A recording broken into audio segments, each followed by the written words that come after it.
Hello dear student, myself Shriram Yadav और एक बार फिर से आपका एपीएस नर्सिंग के ऑनलाइन प्लेटफॉर्म पे आपका हार्दिक स्वागत है।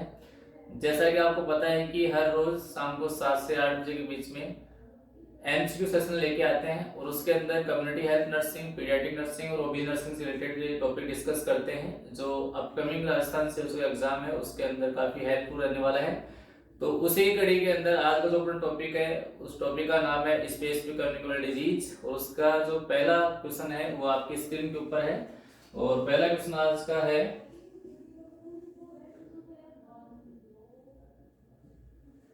Which disease caused by the Plasmodium, कि ऐसी कौन सी बीमारी है जो प्लाज्मोडियम के कारण होती है, उसका जो कोलेटिव एजेंट है वो प्लाज्मोडियम रहेगा। तो ऐसी 4 ऑप्शंस के अंदर ऐसी कौन सी बीमारी है जिसका कारण है वो प्लाज्मोडियम रहेगा। तो क्वेश्चन की लैंग्वेज ये कहना चाह रही है कि which disease is called by the Plasmodium, कि ऐसी कौन सी डिजीज है जो प्लाज्मोडियम के कारण है वो होगी।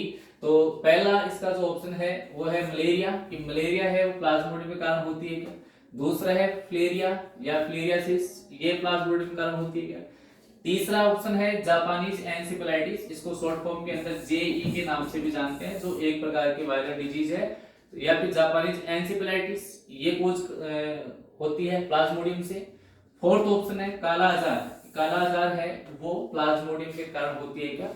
तो चारों ऑप्शंस के अंदर बिल्कुल इजी क्वेश्चन है, तो टाइम बिना किसी टाइम की देरी की हुई अपना ऑप्शन पर टिक करते हैं। और प्लाज्मोडियम के कारण जो बीमारी होती है उस बीमारी का नाम होता है मलेरिया। तो इस क्वेश्चन का बिल्कुल बेहद ही इजी क्वेश्चन था और उसका आंसर है प्लाज्मोडियम के कारण कौन सी बीमारी होती है, तो उसके अंदर राइट आंसर रहेगा मलेरिया। तो पहला आंसर, पहले क्वेश्चन का फर्स्ट ऑप्शन इसका आंसर रहेगा कि प्लाज्मोडियम के कारण कौन सी बीमारी है वो फैलती है या होती है, तो वो आपका रहेगा मलेरिया। नेक्स्ट क्वेश्चन की तरफ चलते हैं और नेक्स्ट क्वेश्चन है उसी से रिलेटेड है कि पहली बात तो ये कि मलेरिया है वो कौन से कोलेटिव एजेंट के कारण होता है, तो उसका जो कोलेटिव एजेंट है वो रहेगा उसके अंदर प्लाज्मोडियम। सेकंड क्वेश्चन कहना चाह रहा है कि मलेरिया इज ट्रांसमिटेड बाय, अब मलेरिया हो गया है लेकिन वो ट्रांसमिटेड कैसे होता है, तो उसके अंदर 4 ऑप्शन है। पहला ऑप्शन है फीमेल कुलेक्स मॉस्किटोज, चारों के अंदर फीमेल है, तो यहाँ के अंदर चारों ऑप्शन के अंदर फीमेल है, तो इसमें कंफ्यूजन नहीं होना, इसके अंदर फीमेल है इसमें फीमेल है, क्योंकि जो नाम सुना हिंदी के अंदर मादा एनोफ्लीज, तो यहाँ पे फीमेल है चारों के अंदर, तो उसमें कंफ्यूजन नहीं होना। बात ये कि मलेरिया ट्रांसमिटेड बाय द, तो फीमेल कुलेक्स मॉस्किटोज, सेकंड ऑप्शन है female Anopheles mosquitoes, third option है फीमेल एजेप्टाइन मॉस्किटो और लास्ट वन है फीमेल एल्बोपिक्टस मॉस्किटो। तो इसका जो राइट आंसर जाएगा, बिल्कुल इजी क्वेश्चन है और इसका जो आंसर जाने वाला है वो है female Anopheles mosquito.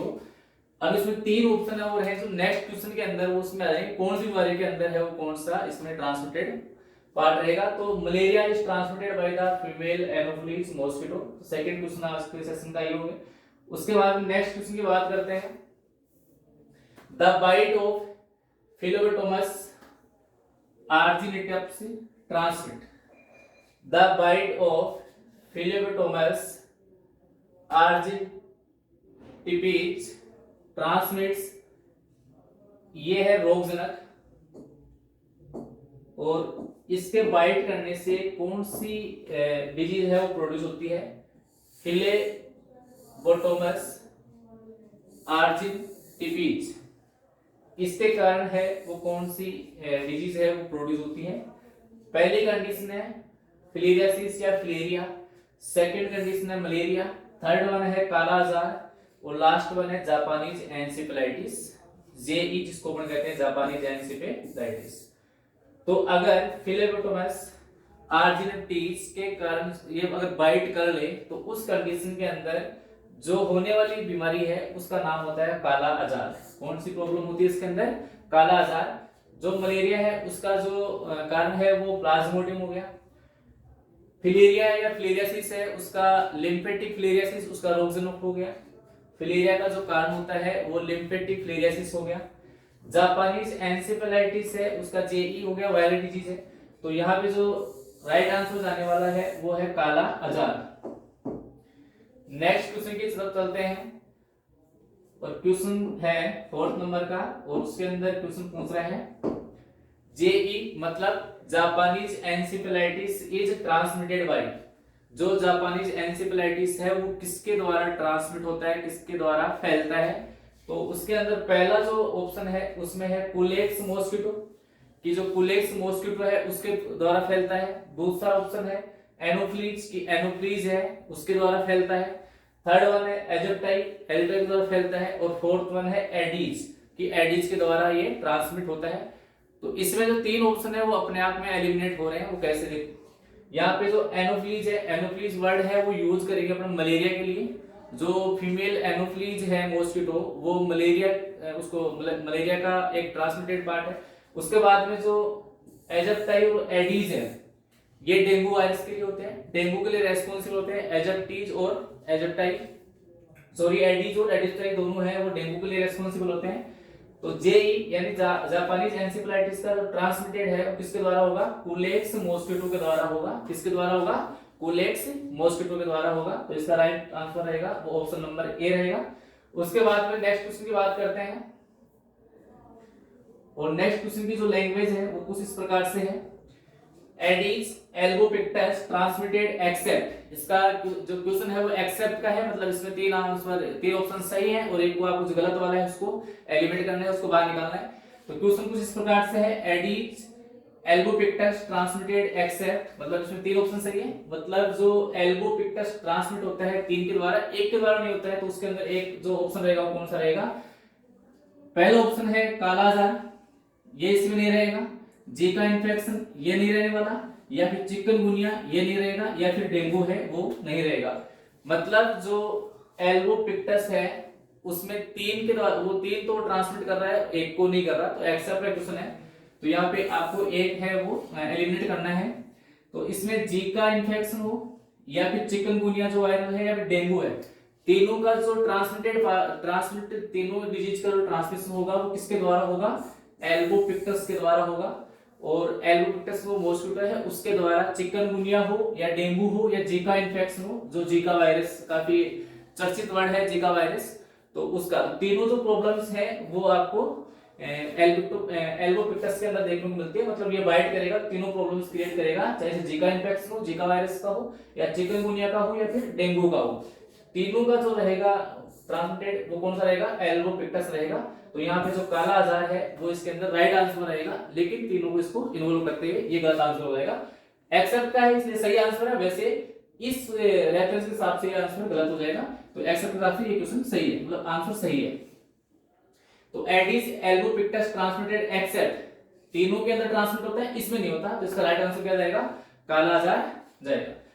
Next question की तरफ चलते हैं, और नेक्स्ट क्वेश्चन है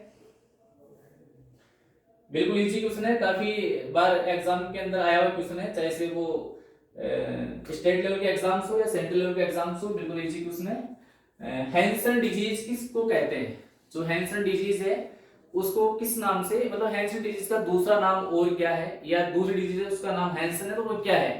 तो बिल्कुल इजी क्वेश्चन है कि हैंसन डिजीज किसको कहते हैं। तो इसका सिंपल सा जो आपको बताना है वो रहेगा लेप्रोसी को। लेप्रोसी का दूसरा नाम क्या होता है, हैंसन डिजीज के नाम से जानते हैं, जिसको डिस्कवर किया था उसके आधार इसका नाम दिया गया है। तो हैंसन ने डिजीज को क्या किया था, डिस्कवर किया था, इसका नाम क्या हो गया, लेप्रोसी। और लेप्रोसी डिस्कवर करने वाले का नाम हैंसन है, इसलिए इसका नाम क्या दे दिया, हैंसन डिजीज या लेप्रोसी के नाम से इसको जानते हैं। बिल्कुल इजी क्वेश्चन है, लेकिन काफी बार एग्जाम के अंदर आता है। उसके बाद नेक्स्ट क्वेश्चन की बात करते हैं, और नेक्स्ट क्वेश्चन कुछ इस प्रकार से है, बोर्डेटेला पर्टुसिस कोजेस, मतलब एक बैक्टीरिया है जो किस बीमारी को कोज करता है, ये क्वेश्चन कहना चाह रहा है। बोर्डेटेला पर्टुसिस कोजेस मतलब इस रोगजनक है, एक तरह से बैक्टीरिया है, इसके द्वारा कौन सी बीमारी फैलती है, ये क्वेश्चन कहना चाह रहा है। पहला इसका ऑप्शन है वुपिंग कफ को करता है, जापानीज एन्सेफेलाइटिस को करता है, इसमें कुलेक्स मॉस्किटो था, इसमें चिकनगुनिया है थर्ड ऑप्शन के अंदर, और लास्ट में है डिप्थीरिया। तो कॉर्निबैक्टीरियम डिप्थीरिया, बैक्टीरिया उसका अलग हो गया, तो बोर्डेटेला यहाँ पे ऑप्शन में गलत हो गया, डिप्थीरिया वैसे गलत हो गया। चिकनगुनिया का अलग होता है, जापानीज एन्सेफेलाइटिस के अंदर जो देखने को मिलता है वो कुलेक्स मॉस्किटो है। तो बोर्डेटेला पर्टुसिस है वो एक तरह का बैक्टीरिया है, वो कोज करता है वुपिंग कफ, किसको कोज करता है, वुपिंग कफ को। और वुपिंग कफ को अपन कहते हैं 100 डे डिजीज, क्या कहते हैं इसको, 100 डे डिजीज, या इसी को अपन कहते हैं पर्टुसिस, क्या कहते हैं इसको, पर्टुसिस। तो किसी भी नाम से क्वेश्चन आ सकता है भाई। पर्टुसिस का रोगजनक क्या है, 100 डे डिजीज किसको कहते हैं, 100 डे डिजीज का दूसरा नाम क्या है, तो वूपिंग कफ है। मतलब ये वूपिंग कफ है वो एक तरह के सिम्टम हो गया, डिजीज का नाम पर्टुसिस हो गया, उसी का दूसरा नाम 100 डे डिजीज होता है, और उसका रोगजनक है वो क्या है, बोर्डिटेला पर्टुसिस होता है, जो एक प्रकार का बैक्टीरिया है। That's clear. उसके बाद नेक्स्ट क्वेश्चन की तरफ चलते हैं, और क्वेश्चन नंबर 8वां है। बिल्कुल इजी क्वेश्चन है, काफी बार एग्जाम के अंदर आया हुआ क्वेश्चन है, लेकिन इजी क्वेश्चन है। Diarrhoea is called by the, तो डायरिया होता है वो किसके द्वारा होता है? नॉर्मल सी बात है भाई, वायरस के द्वारा होता है, लेकिन वायरस भी कौन सा रहेगा? एडनो वायरस है, रोटा वायरस है, या एंटीरो वायरस है, या तीनों में से कोई भी नहीं हो? तो देखो इसके अंदर मोस्ट कॉमनली डायरिया का जो रोग कारण होता है वो वायरस होता है, वायरस के अंदर भी कौन सा रहेगा? Rota virus. तो बिल्कुल इजी क्वेश्चन है, आपको इजी तरीके से इसको समझना है, इसी तरीके से इसका आंसर करना है। तो डायरिया का जो मुख्य कारण होता है वो कौन सा होता है? वायरस, और वायरस के अंदर कौन सा रहेगा? रोटा वायरस रहेगा। उसके बाद नेक्स्ट क्वेश्चन की तरफ चलते हैं, और नेक्स्ट क्वेश्चन रखना आज के सेशन का लास्ट क्वेश्चन है, और बिल्कुल ही शानदार क्वेश्चन है। एक तरह से कह सकते हो कि ये राजस्थान सीओचे के अंदर क्वेश्चन आने वाला ही है, और क्वेश्चन ऐसा है, इस क्वेश्चन से दो क्वेश्चन बनेंगे वैसे देखा जाए तो। RNTCP revise national tuberculosis control programme, इसकी फुल फॉर्म होती है revise national tuberculosis control programme, RNTCP is national programme, national level programme है, टीबी को एलिमिनेट करना है। तो national level programme for which disease, अब देखो revise national tuberculosis control programme, अब इसमें क्वेश्चन में इसलिए ट्यूबरकुलोसिस दे दिया, शॉर्ट फॉर्म दी है, तो यहाँ पे जहां पे ट्यूबरकुलोसिस लिखा है वही ऑप्शन का क्या हो जाएगा? सही हो जाएगा। तो revise national tuberculosis control programme है वो एक प्रकार का नेशनल प्रोग्राम है, और कौन सी बीमारी के लिए काम आता है, रन करता है, तो वो आपको बताना है ट्यूबरकुलोसिस के लिए। इसके लिए करता है ट्यूबरकुलोसिस के लिए। तो revise national tuberculosis control programme आया कब था, इसको बताना है 1992 1992 के अंदर रिवाइज इसको किया गया था, और उससे पहले ये था NTCP national tuberculosis control programme, कि टीबी को कैसे कंट्रोल किया जाए उसके लिए प्रोग्राम बना था, उस प्रोग्राम का नाम था नेशनल ट्यूबरकुलोसिस कंट्रोल प्रोग्राम। और उसकी जो आया था वो किस ईयर में आया था? 1962 1962 के अंदर। तो नेशनल ट्यूबरकुलोसिस कंट्रोल प्रोग्राम है वो 1962 के अंदर आया था, उसी को रिवाइज किया गया था, उसका नाम हो गया RNTCP, और वो जो प्रोग्राम आया था वो कब आया था? 1992 के अंदर। और ये किस कैटेगरी का प्रोग्राम है, किस लेवल का प्रोग्राम है? तो ये नेशनल लेवल का प्रोग्राम है। किसके लिए रन करता है? तो ट्यूबरकुलोसिस को एलिमिनेट करने के लिए रन करता है। तो बिल्कुल इजी क्वेश्चन था, यहाँ से आपको दो क्वेश्चन समझ में आ गए होंगे। एक तो जो RNTCP है कब आया था ये बताना है। तो RNTCP revise national tuberculosis programme 1992 को, और नेशनल ट्यूबरकुलोसिस कंट्रोल प्रोग्राम है वो 1962। दोनों ईयर आपको याद रखनी है, और दोनों ही प्रोग्राम किसके लिए रन करते हैं? ट्यूबरकुलोसिस के लिए रन करते हैं। तो आज का अपना ये बेहतरीन सेशन को अपन यहीं पे खत्म करते हैं, और ऐसे ही आप प्यार बनाए रखिए APS नर्सिंग एकेडमी के ऊपर, और कंटेंट समझ में आ रहा है, अच्छा लग रहा है तो दोस्तों को भी शेयर करिए, और अगर आपको लग रहा है कि बेनिफिशियल अपने लिए, तो चैनल को लाइक करो, सब्सक्राइब करो, और बाकी लोगों तक इसको शेयर करने की कोशिश करो। Thank you. और थैंक यू।